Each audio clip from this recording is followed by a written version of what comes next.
Assalamualaikum warahmatullahi wabarakatuh. Apa kabar kalian? Semoga semuanya sehat ya, dan terus semangat dalam belajar. Pertama-tama Bu Ida mengucapkan kepada kalian yang sekarang sudah berhasil naik kelas 8. Tentunya di kelas 8 ini kalian akan belajar hal-hal yang lebih menarik loh, termasuk pelajaran IPA. Untuk pelajaran IPA itu sendiri yang kita pelajari pertama kali di kelas 8 ini adalah gerak benda dan makhluk hidup di lingkungan sekitar. Baiklah, langsung saja kita mulai.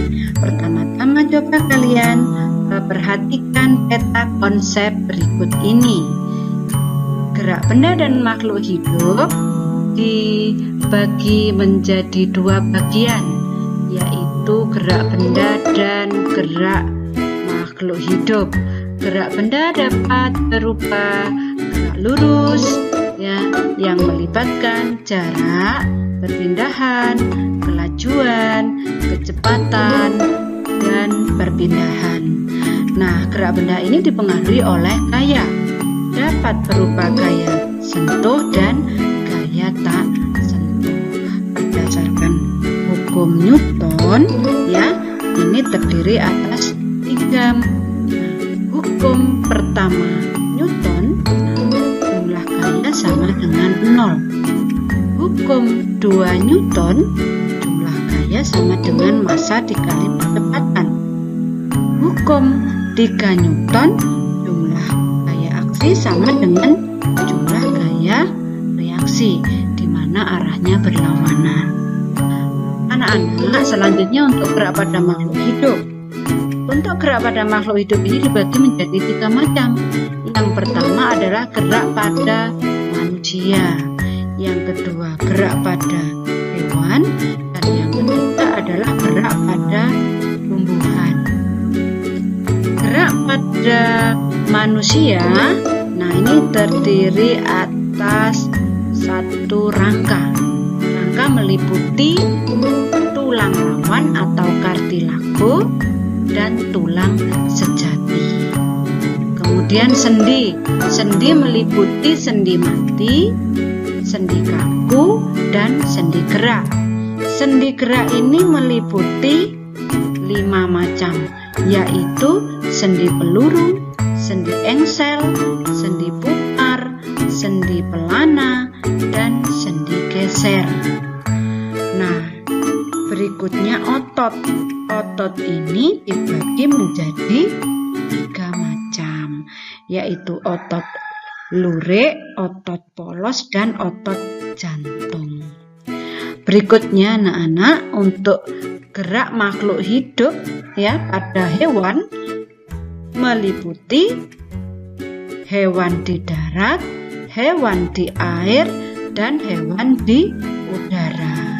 Untuk gerak pada tumbuhan meliputi gerak endonom, gerak higroskopis, dan gerak esionom. Gerak esionom ini terdiri atas 3 macam, yaitu gerak tropisme, gerak nasti, dan gerak taksis. Ya, jadi ini adalah peta konsep secara keseluruhan tentang gerak benda dan makhluk hidup di lingkungan sekitar yang akan kita pelajari dari slide ke slide. Baiklah, kita lanjutkan belajar tentang gerak lurus. Simaklah video pelari berikut ini. He's flying around the curve. Walter Dix is there and Spearman hoping to kick it in, and Sean Crawford.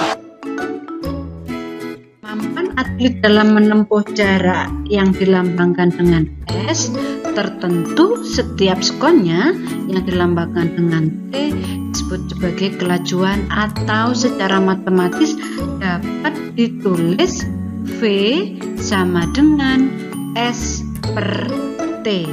Nah, jarak dan waktu tempuh seorang atlet yang sedang berlari ini bisa dilihat dari 0 meter sampai dengan 30 meter ditempuh dalam waktu 0 sekon sampai 6 sekon. Nah, anak-anak, bagaimana? Tahukah kamu cara mengukur kelajuan kendaraan bermotor? Apakah benar dengan menggunakan speedometer ternyata speedometer yang ada di kendaraan tidak mengukur kecepatan gerak, tetapi mengukur kelajuan? Nah, perubahan kelajuan pada mobil yang sedang melaju seperti pada gambar, mulai di 0 meter sampai dengan 90 meter ya, dalam waktu 0 sekon sampai 8 sekon. Angka yang ditunjukkan pada speedometer selalu berubah-ubah. Hal ini menunjukkan kelajuan sesaat pada mobil yang sedang bergerak. Baiklah, kita lanjutkan belajar tentang gaya. Nah, gaya adalah tarikan atau dorongan. Gaya dapat mengubah bentuk, arah, dan kecepatan benda.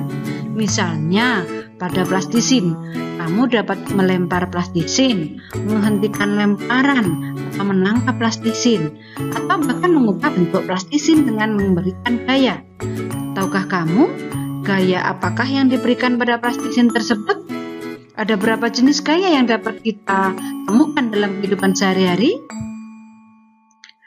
Gaya dapat dibedakan menjadi gaya sentuh dan gaya tak sentuh.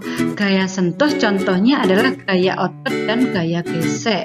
Gaya otot adalah gaya yang ditimbulkan oleh koordinasi otot dengan rangka tubuh. Misalnya seseorang hendak memanah dengan menarik mata panah ke arah belakang seperti gambar. Gaya gesek adalah gaya yang diakibatkan oleh adanya dua buah benda yang saling bergesekan. Gaya gesek selalu berlawanan arah dengan gaya yang diberikan pada benda, seperti pada gambar berikut seorang peserta didik sedang mendorong meja. Baiklah, kita lanjutkan tentang hukum Newton. Yang pertama adalah hukum 1 Newton. Newton menyatakan sifat inersia benda bahwa benda yang tidak mengalami resultan gaya atau sigma F sama dengan 0 akan tetap diam atau bergerak lurus beraturan. Hal ini selanjutnya dikenal dengan hukum 1 Newton. Yang kedua, hukum 2 Newton.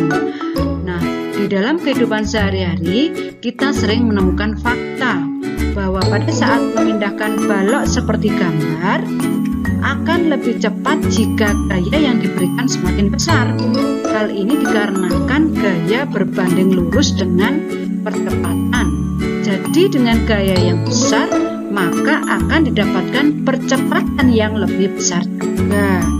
Nah, berikutnya untuk hukum ketiga Newton, ini menyatakan bahwa ketika benda pertama mengerjakan gaya atau disebut dengan F aksi pada benda kedua, maka benda kedua tersebut akan memberikan gaya atau F reaksi yang sama besar ke benda pertama, namun berlawanan arah, atau F aksi sama dengan min F reaksi.